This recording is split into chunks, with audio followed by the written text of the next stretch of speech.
तो चरक चिकित्सा 23 पहली जरूरी बात यह है कि चरक संहिता के अंदर अगत तंत्र का उल्लेख कहाँ पे आया है, तो आपको पता होना चाहिए। चिकित्सा 23 नंबर अध्याय है, चैप्टर का नाम है विष चिकित्सा अध्याय।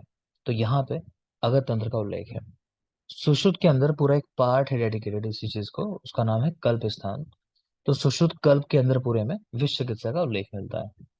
सुश्रुत ने जो लिखा है वो ज्यादा जरूरी माना जाता है, लेकिन चरक में भी कम जरूरी नहीं है। हम देखते हैं एग्जाम में ज्यादातर क्वेश्चन जो आते हैं वो चरक चिकित्सा से ही आता है। सुश्रुत में अगर देखोगे तो सिर्फ वेग के क्वेश्चन पूछ लिया जाता है, भाई कौन से वेग में क्या मिलता है। ठीक है, तो बस वहीं पे एक क्वेश्चन आता है वहां पे कि सर्व विष में क्या मिलेगा, है ना, या स्थावर विष में क्या मिलेगा। और वो जो कंद विष है वहां का क्वेश्चन मिलता है। बाकी चरक से ही मिलता है, जबकि जरूरी सुश्रुत समझा जाता है। तो ध्यान से देखना इसको। देखते हैं। तो सबसे पहले की उत्पत्ति कैसे हुई विष की, तो उत्पत्ति समुद्र मंथन से हुई। तो पूरी कहानी है कि समुद्र मंथन किया जा रहा था। सर हाँ बेटा। सर इसके भी तो सर हैंड रिटन नोट्स है आपके पास। हाँ बेटा, मतलब आपने, 29 चैप्टर तक। हाँ बेटा आपने दिए थे, यस मगर सर। मैं देख नहीं पा रहा हूँ। हो सकता है वो टाइमर लगा होता है ना, कई बार डिलीट हो जाते हैं उसमें समय के साथ।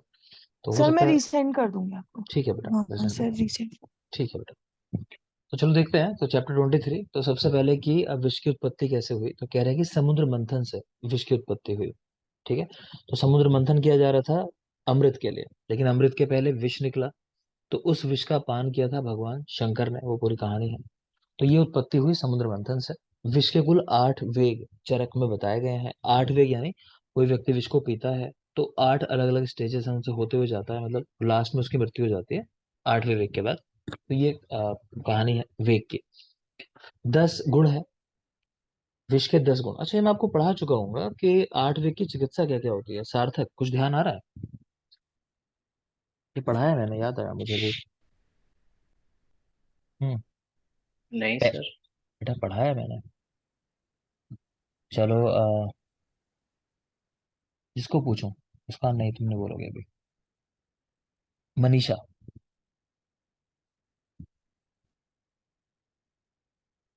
सुचिता।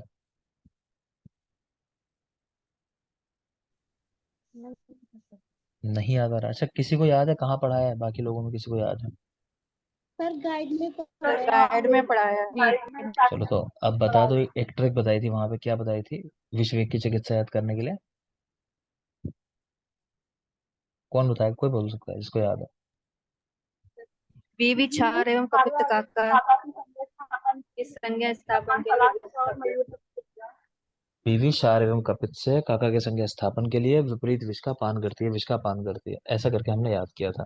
ये ठीक है, तो अब शायद रिलेट कर पाए हो जो लोग बिल्कुल याद नहीं कर पा रहे। फिलहाल देख लो, चलो दोबारा से वो चीजें आएंगी। तो उत्पत्ति समुद्र मंथन से हुई। विश्व के 8 वेग हैं, विश्व के अंदर 10 गुण हैं, और विश्व के 24 चिकित्सा उपक्रम यहाँ बताए गए हैं। विश्व चिकित्सा 24 उपक्रम। कह रहे हैं विश्व की उत्पत्ति में जो आधार द्रव्य है वो कौन सा है, तो अम्बु। तो जल से हुई। तो हुई जल से थी, समुद्र मंथन किया जा रहा है, वहां जल ही था, समुद्र था। तो अम्बु से उत्पन्न हुआ। वर्षा ऋतु में विष सर्वाधिक वेगवान होता है। तो विष का वेग जो मैक्सिमम होता है वो वर्षा ऋतु के अंदर होता है। और शरद ऋतु में सबसे मंद वीर्य वाला होता है। तो उसका कारण बता रहे हैं कि अगस्त्य तारा उदय होता है शरद ऋतु में। उसका प्रभाव ऐसा है कि विष अपने प्रभाव में कम हो जाता है। क्लियर? तो याद रखने की बात है, विष का सर्वाधिक वेग ना तो ग्रीष्म में है और ना ही शरद में है। अगर आप सोचते हो कि विष उष्ण होता है तो ग्रीष्म ऋतु में उसको तीव्रतम होना चाहिए, तो ऐसा नहीं है। वर्षा ऋतु आंसर है। सेम चीज कि शरद में क्योंकि पित्त का प्रकोप होता है तो वहां से भी रेड मत कर लेना। तो वहां भी ऐसा नहीं है कि विष का वेग तीक्ष्ण होता है। कह रहे हैं अगस्त्य तारा निकल आता है, उसकी वजह से वहां पे वो वेग कम हो जाता है। जांगम विष कौन से हैं, स्थावर विष कौन से है? कह रहे हैं जांगम विष वो है जो एनिमल्स के अंदर रहते हैं, और स्थावर विष जो जैसे पेड़ पौधे हैं उनमें कोई विष होता है। तो जांगम विष कहाँ रहता है, तो दंष्ट्रा से उत्पन्न होता है। रहता तो पूरी बॉडी में है जानवर की, लेकिन उसकी दंष्ट्रा, दंष्ट्रा यानी कह लो दाढ़, तो वहां पे होता है दंष्ट्रा में, जो बाइट करता है। स्थावर विष के चरक में 21, मतलब स्थावर विष जो अलग अलग पौधे हैं वो कह लो 21 बताए गए हैं चरक के अंदर। सुश्रुत और वाग्भट के अंदर 55 बताए गए हैं। तो स्थावर विष की संख्या चरक 21, सुश्रुत वाग्भट 55। इसमें एग्जाम में सवाल आ चुका है। तो चरक 21, सुश्रुत वाग्भट 55। सुश्रुत ने विष के 10 अधिष्ठान बताए। अभी कुछ लोगों को याद आ रहा होगा कौन से 10 अधिष्ठान है। पंचांग, क्षीर, कंद निर्यात और धातु पंचांग, सार। क्षीर, Clear? कंद ठीक है, निर्यास हो गया बेटा। तो और पंचांग है, धातु। हाँ पंचांग है, शीर है, कंदरास है और धातु सार। तो ये 10 चीजें हैं, तो ये भी पढ़ा चुका हूँ आपको। तो ये 10 अधिष्ठान है स्थावर विष के। नेक्स्ट है गर्विश, कि गर्विश क्या होता है। तो गर्विश वो है जो संयोग से उत्पन्न होता है। कह रहे हैं कि कुछ द्रव्य आपने मिलाया आपस में, अब वो पॉइजन का काम करने लगे, तो उसको बोलते हैं गर्विश। कालांतरात विपाकित्वान ना तद आशु हरत्य सो। कह रहे हैं इसका कालांतर में विपाक होने से ये तुरंत ही प्राणों को हरने वाला नहीं होता, कि इतने स्ट्रांग नहीं होता कि तुरंत ही प्राणों को हर ले। इसका विपाक धीरे धीरे धीरे होता है समय के साथ, तो इसीलिए आशु यानी तुरंत ही प्राणों को नहीं हरने वाले होते। नेक्स्ट सुश्रुत क्या लिख रहे हैं, कह रहे हैं गर्विश वो होते हैं तो विषग्न औषधय भी हतम स्वभाव तो गुण विप्रहीनम। कि मान लो किसी ने किसी विष का सेवन कर लिया, आपने ऊपर से उसको मेडिसिन दे दी, उसका एंटीडोट दे दिया, तो कहीं ना कहीं वो विष जो था अगर बॉडी में बना हुआ है तो काफी कम प्रभाव होगा उसका बॉडी के ऊपर। ठीक है, क्योंकि विषग्न औषधियों से उसकी जो क्षमता है वो कम हो गई है। या फिर कुछ विष ऐसे होते हैं वो स्वभाव में ही गुणों में हीन हो गए, कि मान लो रखा हुआ है 5 साल पुराना विष है, वो गुणों में हीन हो गया, उसका सेवन कोई कर ले, तो ये कहलाते हैं गर्विश। तो कॉन्सेप्ट याद रखना, चरक गर्विश के लिए कह रहे हैं कि कालांतर में पाक होता है और संयोग से उत्पन्न होता है, इसलिए देर से व्यक्ति को मारने वाले होते हैं, उतने स्ट्रांग नहीं होते। सुश्रुत कह रहे हैं कि विषग्न औषधियों के प्रभाव से या फिर अपने स्वभाव से ही गुणों में हीन हो जाते हैं, इसीलिए ये मृत्यु कारक नहीं होते तुरंत। जांगम और स्थावर विष के लक्षण लिखे हैं, जरूरी नहीं है आइडेंटिफाई करना है सिर्फ, तो देख लो कि जांगम विष में लोमहर्ष और अतिसार हो जाना है ना, तो रोंगटे खड़े हो जाना। तो लोग अगर देख लेते हैं कि सांप देख लिया, बिच्छू देख लिया, तो देखते हो कि रोंगटे खड़े हो गए, कहते हैं डर के मारे हमारे, उस तरह भी रिलेट कर सकते हो। तो लोमहर्ष और अतिसार हो जाना जांगम विष का लक्षण है। स्थावर विष में हिक्का आना, दंत हर्ष और वमन, ऐसे रिलेट कर सकते हो। भाई स्थावर विष को ही तो खाओगे ना, जब खाओगे दांतों पे लगेगा तो दंत हर्ष हो जाएगा, प्लस आमाशय में जाएगा तो वॉमिटिंग हो जाएगी। ठीक है, तो गैस्ट्रिक लेवल जो करते हैं उससे रिलेट कर सकते हो, वमन कराया जाता है। नेक्स्ट है विष की गति किधर होती है। तो कह रहे हैं जांगम जो विष होते हैं उनकी गति ऊर्ध्व होती है और स्थावर विष की गति अधो नीचे की तरफ होती है। तो इसमें कुछ करेक्शन कराया मैंने आपको। ये सर जंगा में अधो है और स्थावर में सर जांगम में अधो और स्थावर में ऊर्ध्व। ठीक जस्ट है, अपोजिट। तो इसको ठीक कर लो। ये श्लोक नंबर 17 है आपकी बुक्स के अंदर। ठीक है, तो इसको उल्टा कर लोगे, स्थावर ऊर्ध्व और जांगम की अधोगति। तब ये भी लिखने की जरूरत नहीं है कि वाग्भट ने अपोजिट कहा है, तो वाग्भट ने भी ऐसा ही कहा है। जांगम विष की अधोगति होती है और स्थावर विष की ऊर्ध्व गति होती है। मैं श्लोक बता दे रहा हूँ आपको, श्लोक नंबर 17 है, जांगम स्याद अधोभागम, ऐसा कह रहे हैं, जांगम जो है स्याद अधोभागम। ठीक, और ऊर्ध्वभागम तू मूलजम, ऊर्ध्व भाग की ओर मूल विष चलता है, यानी स्थावर विष। आगे देखिए, नेक्स्ट है वेग और लक्षण, कि विष के किस वेग में क्या लक्षण मिलता है। तो वेग के बारे में शायद बात हुई है, कि वेग का मतलब यही समझना है कि अलग अलग स्टेजेस हैं विष के, आप ऐसा मान के चलोगे, तो उनको कहा गया कि भाई पहली स्टेज में ऐसा होगा, सेकंड में ऐसा, थर्ड में ऐसा, तो वो हम पढ़ने वाले हैं, ध्यान से देखोगे, जरूरी बात है। अगर याद हो किसी को तो बोल दो। चरक कितनी बार वमन, 14 बार वमन, 24 बार मूर्छा, 24 बार मूर्छा, 24। हिक्का, 64। 64 नहीं है, सिर्फ 6 है, 4 सुषुप्त की फोर। है ना, 4 सुषुप्त की है, चरक की बात कर रहा हूँ। हाँ, सिर्फ चरक की यस बात सर। कर रहा हूँ। नेक्स्ट बोलो तमक श्वास और तमसश्च दर्शनम। दो बार। में है और चलो ठीक है, अब मैं एक बार बोल दे रहा हूँ, जिसको नहीं पता लिख सकते हो। हमने एक नंबर लिखा 14, उसके सामने लिख लो वमन, यानी चरक के पहले और चतुर्थ वेग के अंदर वमन लक्षण मिलता है, छर्दी लक्षण मिलता है, 1 में और 4 में। फिर हमने लिखा 24, उसके सामने लिख लो मूर्छा, यानी दूसरे और चतुर्थ वेग के अंदर मूर्छा मिलती है, सेकंड और फोर्थ वेग के अंदर मूर्छा मिलती है लक्षण। फिर लिखा 6 में लिख लोगे सामने हिक्का, छठे वेग में हिक्का मिलती है। कई लोग 64 बोल रहे थे, तो फोर्थ वेग जो है वो सुश्रुत का है, चरक का नहीं है। ठीक है, तो छठे में हिक्का है। फिर नेक्स्ट देख रहे हो 2 और 5 नंबर जो लिखे हैं, तो दूसरे वेग के अंदर यहाँ देख पा रहे होगे आप तमक श्वास लिखा हुआ है, सर्कल किया मैंने। और 5वें वेग में लिखा है तमसश्चा दर्शनम, ये नेत्रों के सामने अंधकार देखना। तो एक जैसे जैसे शब्द है, तो डिफ्रेंशिएट करना आना चाहिए। तो दूसरे के अंदर तमक्षास और पांचवे में तमसश्च दर्शनम। ठीक है, अब चलो एक बार देख लेते हैं क्या लिखा हुआ है, वन बाय वन। देखो स्थावर विष की यहाँ बात चल रही है, तो पहले वेग में क्या होगा कि दांतों पे लगेगा तो दंत हो जाएगा, रस एक होगा, वॉमिटिंग हो जाएगी, कुछ हमने पढ़ा भी ना 14 बार वमन होता है, 1 4, तो 1 में वमन मिल गया आपको। क्लम लिखा है, कोई खास नहीं है।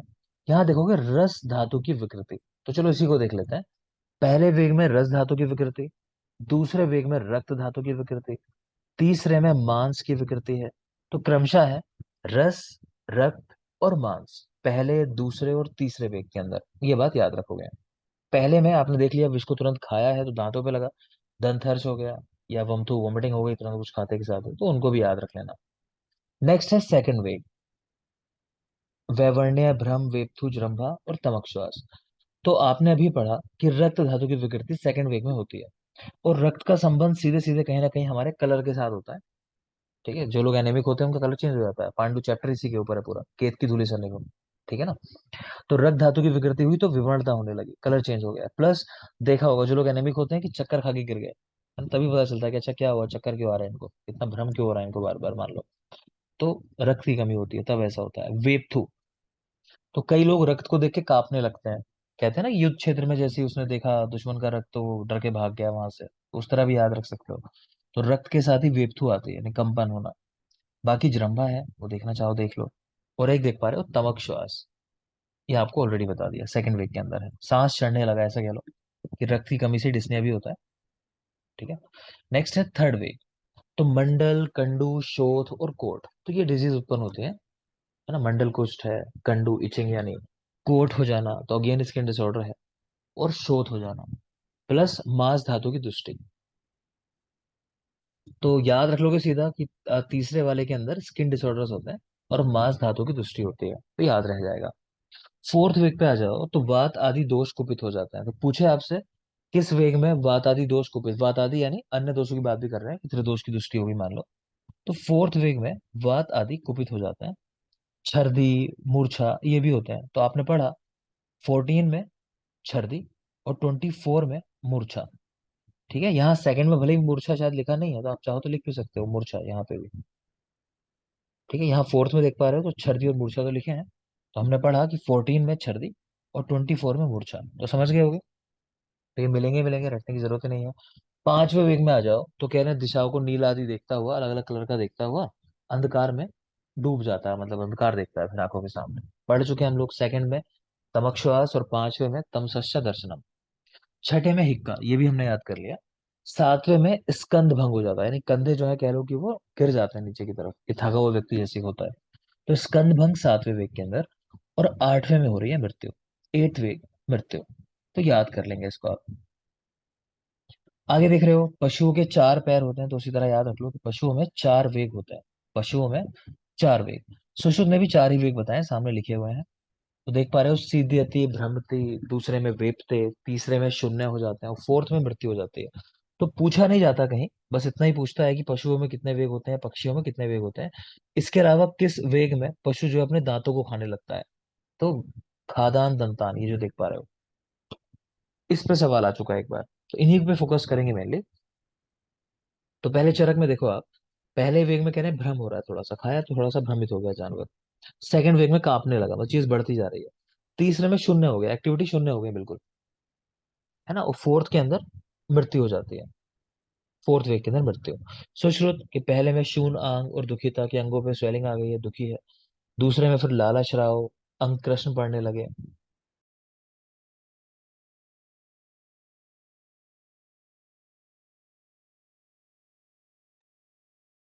ठीक है, सुन पा रहे हैं मुझे प्रॉपर अभी? Yes sir. यस। ठीक है बेटा, वो कुछ इंटरनेट में इशू आ गया था।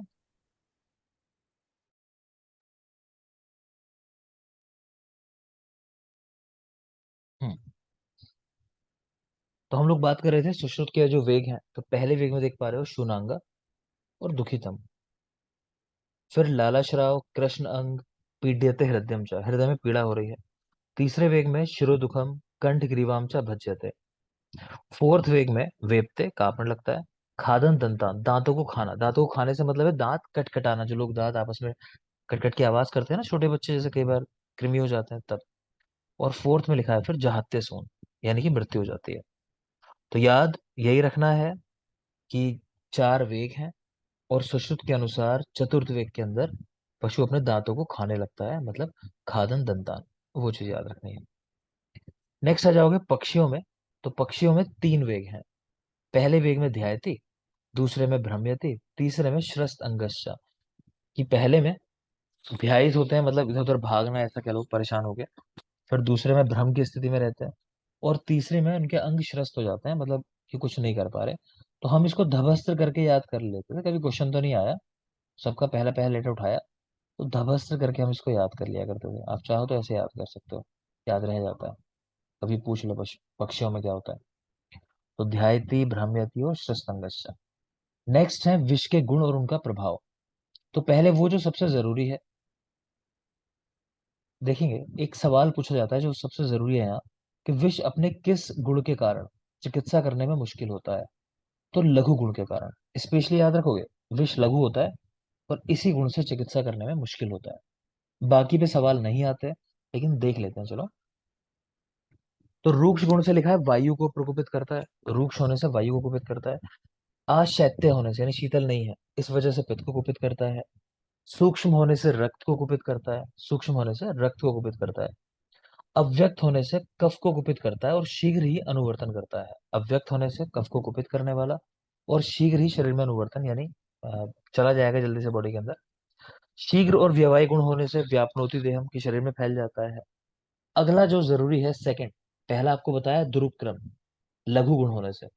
दूसरा जरूरी है कि तीक्ष्ण गुण वाला होने से मर्मों को नष्ट करने वाला होता है। मर्म नष्ट कर, तीक्ष्ण गुण होने से, स्पेशली याद रखना, ये सवाल आ चुका है कि विष अपने किस गुण के कारण मर्म को नष्ट करता है, तो तीक्ष्ण गुण के कारण।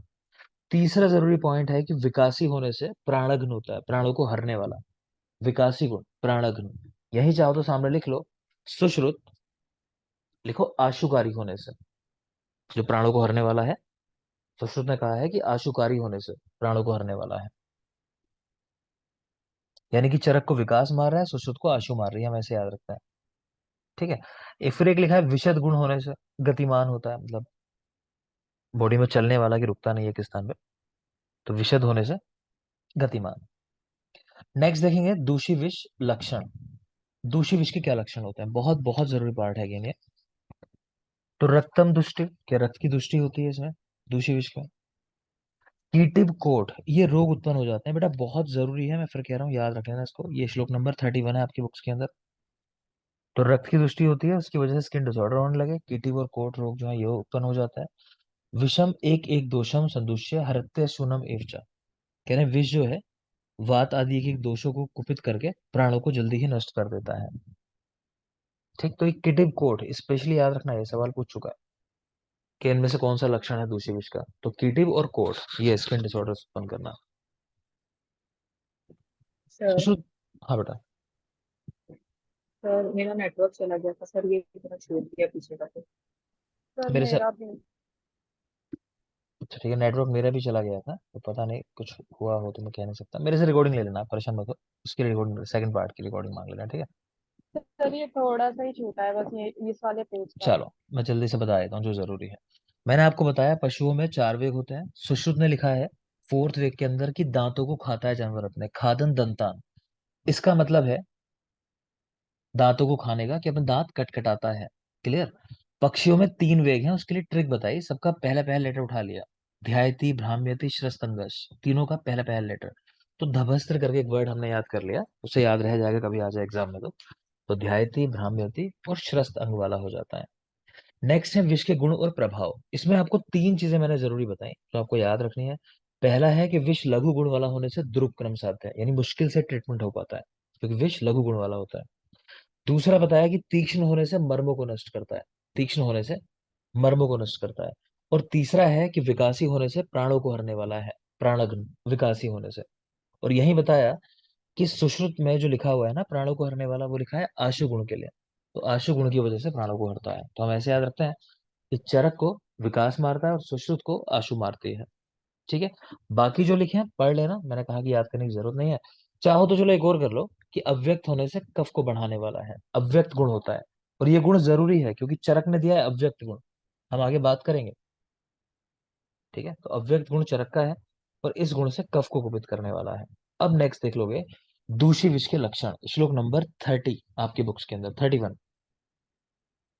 तो कह रहे हैं दूषी विष से क्या होता है कि रक्त की दुष्टि होती है और शरीर में कीटिव और कोढ़ ये रोग उत्पन्न हो जाता है, कीटिव कोढ़ ये रोग उत्पन्न हो जाते हैं, याद रखिए स्किन डिसऑर्डर है कीटिव और कोढ़। प्लस आगे कह रहे हैं कि विष जो है वो एक एक दोष को दूषित करते हुए प्राणों को हरने वाला हो जाता है, तो प्राणों को हर लेता है, कीटिव कोढ़ याद रखिए स्पेशली। नेक्स्ट है सुश्रुत, दूष्यते धातुन, कि ये जो दूषी विष होता है वो धातुओं को दूषित करता है। ठीक है, इससे आदमी बीमार हो जाता है, तो हम पढ़ते हैं कि डिजीज होना मतलब बीमार होना, उसका मतलब यही है कि धातुओं में विषमता आ गई। ठीक, आगे है विष का सेवन क्या कर देता है, तो रक्त स्रोतों को अवरुद्ध करेगा और मृत्यु कर होता है। कह रहे हैं विष का सेवन करने के बाद रक्त क्या करता है, वो स्रोतों को अवरुद्ध कर लेता है, अब स्रोत ही फंक्शन नहीं कर रहे, उनसे ही सारे फंक्शन होते हैं हमारे, तो मृत्यु हो जाती है। नेक्स्ट कह रहे हैं जो विष पिया जाता है वो व्यक्ति के हृदय में अवस्थित होता है, व्यक्ति के हृदय में जाके ठहरता है, ये जरूरी बात है। ठीक है, तो ऐसे व्यक्ति जो विष पी के जिनकी मृत्यु होती है तो कहा जाता है उनके हृदय को उनको मतलब जलाते नहीं है कहने का मतलब, तो उनको ऐसे ही प्रवाहित कर दिया जाता है। गांव देहात में प्रैक्टिस देखोगे तो ऐसे ही प्रवाहित कर देते हैं बॉडी को। तो पिया हुआ विष हृदय में अवस्थित होता है, तो याद रखेंगे। दस्त और विध विष दंश स्थान में रहता है, दस्त और विध विष दंश स्थान में रहता है, तो पिया हुआ विष कहाँ जाके ठहरेगा, हृदय के अंदर। और किसी को अगर बाइट किया एनिमल ने, ठीक है, तो वो कहाँ रहेगा, दंश स्थान के अंदर मेनली, ऐसा नहीं वहीं बना रहेगा, बाद में मूव करता है लेकिन ज्यादा कंसंट्रेशन कह रहे हैं मतलब वहीं होता है दंश स्थान के अंदर। विष से मृत्यु होने के अरिष्ट लक्षण, तो कैसे पहचानोगे कि व्यक्ति बचने वाला नहीं है, तो विष का प्रभाव बॉडी पे होने लगा तो उसके ओष्ठ जो है, होठ जो है वो नीले पड़ने लगते हैं, तो इसका मतलब है साइनोसिस होने लगी है, सेंट्रल साइनोसिस बोलते हैं इसको। दांत शिथिल होने लगे, बाल गिरने लगे अपने आप, अंग भंग होने लगे। ठीक है, तो ये सारे लक्षण ऐसे हैं जिनसे पता चलता है मृत्यु होने वाली है। तो देखो ये नीलोश जो है ना, इस कैरेक्टर को ऐसे भी पूछ चुका है एक बार रखे, अगर मैं सही रिकॉल कर पा रहा हूँ, कि इनमें से कौन सा ये बताता है कि व्यक्ति की कंडीशन जो है अच्छी नहीं है, मतलब बैड प्रोग्नोसिस को बताता है, ऐसा करके कुछ क्वेश्चन पूछ चुका है इसके ऊपर। तो ये है कि ओस्ट का नील हो जाना, ठीक है ना, तो ये सेंट्रल साइनोसिस है क्योंकि, या फिर एक वो बेड सोर के ऊपर क्वेश्चन पूछ लेता है कि इनमें से कौन सी चीज है जो बैड प्रोग्नोसिस को दिखाती है, तो बेड सोर किसी को हो जाए, है ना, काफी लंबे समय से कोई पड़ा होता है तो ये क्वेश्चन आ चुके हैं ऐसे इस तरह के, थोड़ा फोकस करोगे। नेक्स्ट है विष चिकित्सा के कुल कितने उपक्रम बताए गए हैं, तो 24 24 उपक्रम बताए गए हैं विष चिकित्सा के, श्लोक नंबर 35, 6, 7 में है ये, सर अगर आप, हाँ बेटा। सर ये विष के गुण और प्रभाव एक बार रिपीट कर दीजिए, एक्चुअली नेटवर्क दिक्कत।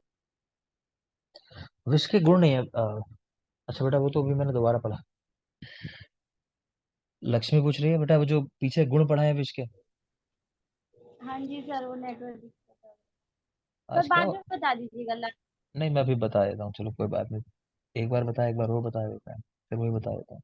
विष के गुणों में बेटा चार चीजें बताई हैं, कि अव्यक्त होने से कफ को कुपित करता है, तीक्ष्ण होने से मर्म को नष्ट करता है, विकासी होने से प्राणों को हर लेता है, और लघु होने से द्रुपक्रम साध्य है। सबसे जरूरी सबसे लास्ट में जो बताया कि लघु होने से द्रुपक्रम साध्य है, मुश्किल से ठीक होने वाला, तो वो याद रखेंगे।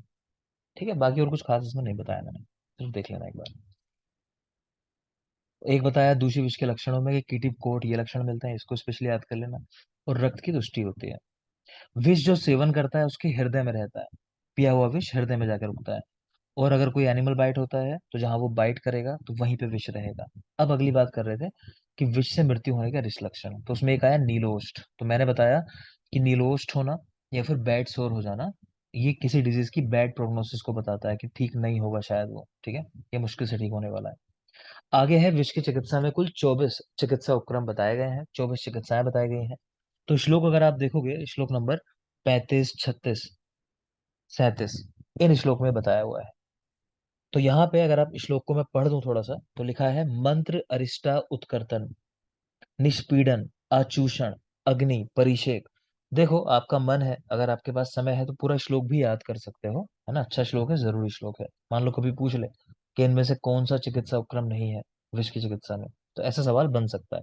लेकिन फिर भी अगर उतना नहीं कर सकते, शॉर्ट में यहाँ लिखा हुआ है कि आपको आना चाहिए एटलीस्ट। तो 24 चिकित्सा उपक्रम है। मंत्र जो है वो प्रथम चिकित्सा है, मंत्र। और उसके जस्ट बाद लिखा है अरिष्टा, मंत्र अरिष्टा उत्कर्तन, ऐसा करके। ठीक है। तो मंत्र का मतलब है कि आपको मंत्र पढ़ने हैं कुछ विश्व को शांत करने के लिए। और अरिष्टा का मतलब है कि जहां पे जैसे बाइट हुआ है ना, उसके 4 अंगुल ऊपर कुछ बांधने का निर्देश होता है, अरिष्टा को बांधने का। तो कुछ लोग उसका मतलब ले लेते हैं कि कोई भी चीज टाइटली आपको बांध देनी है। कुछ लोग ऐसा मानते हैं कि टाइटली बांधना जरूरी नहीं है, क्योंकि आप अगर पढ़ोगे चिकित्सा उपक्रम, तो मॉडर्न में भी ऐसा नहीं है कि टाइटली वहां बांध देना है। तो उसके अपने कुछ बहुत सारे साइड इफेक्ट हैं, गैंग्रीन डेवलप हो सकता है, बहुत चीजें हैं। तो वहां भी बात आती है कि लूज कर देना चाहिए उसको, टाइट नहीं करना चाहिए बहुत लंबे समय तक। तो हम ये मानते हैं कि हमारे यहाँ जो चिकित्सा आई है, मंत्र फिर अरिष्टा वर्ड जो आया है, उसका मतलब ये है कि मंत्रों से अभिमंत्रित करके अरिष्टा बांधनी चाहिए। अरिष्टा यानी कोई भी, वो बहुत पतला सा सूत्र हो सकता है, कोई धागा हो सकता है। ठीक है ना। तो मतलब वो तो सिर्फ कहने के लिए है जो बांधा है, मेन है उसमें मंत्रों का जो प्रभाव है।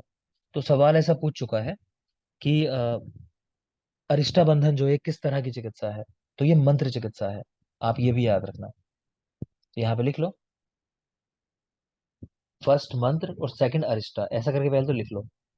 तो अरिष्टा बंधन, तो इसके सामने लिख लेना कि कितना ऊपर बांधते हैं, तो 4 अंगुल ऊपर, जहां दंश हुआ हो उससे 4 अंगुल ऊपर। और ये किस तरह की चिकित्सा है, तो जैसा मैंने कहा कि ये एक तरह की मंत्र चिकित्सा है, अरिष्टा बंधन ये मंत्र चिकित्सा है।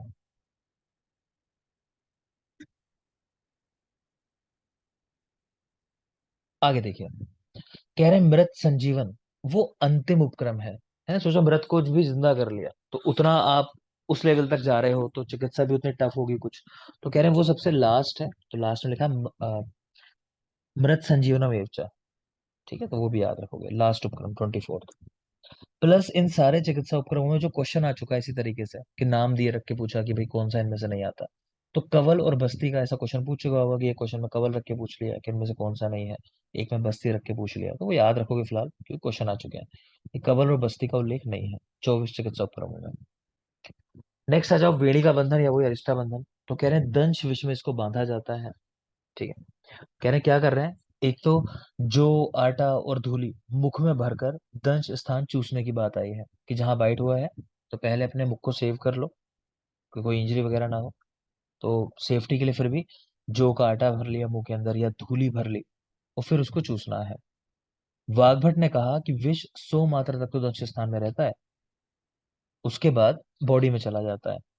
ठीक है। तो कहने इसलिए इसके पूर्व ही अरिष्टा बंधन कर लेना चाहिए। तो 100 मात्रा टाइम ही कितना होता है, मतलब ये है कि आपको 1.5-2 मिनट में मिल गया, वो वाली बात है। तो उतनी देर में ही कह रहे हैं कि अरिष्टा बंधन कर लेना चाहिए, उसके बाद तो बॉडी में चला जाता है। सुश्रुत ने कहा है कि दंश स्थान के 4 अंगुल ऊपर आपको अरिष्टा बंधन करना चाहिए।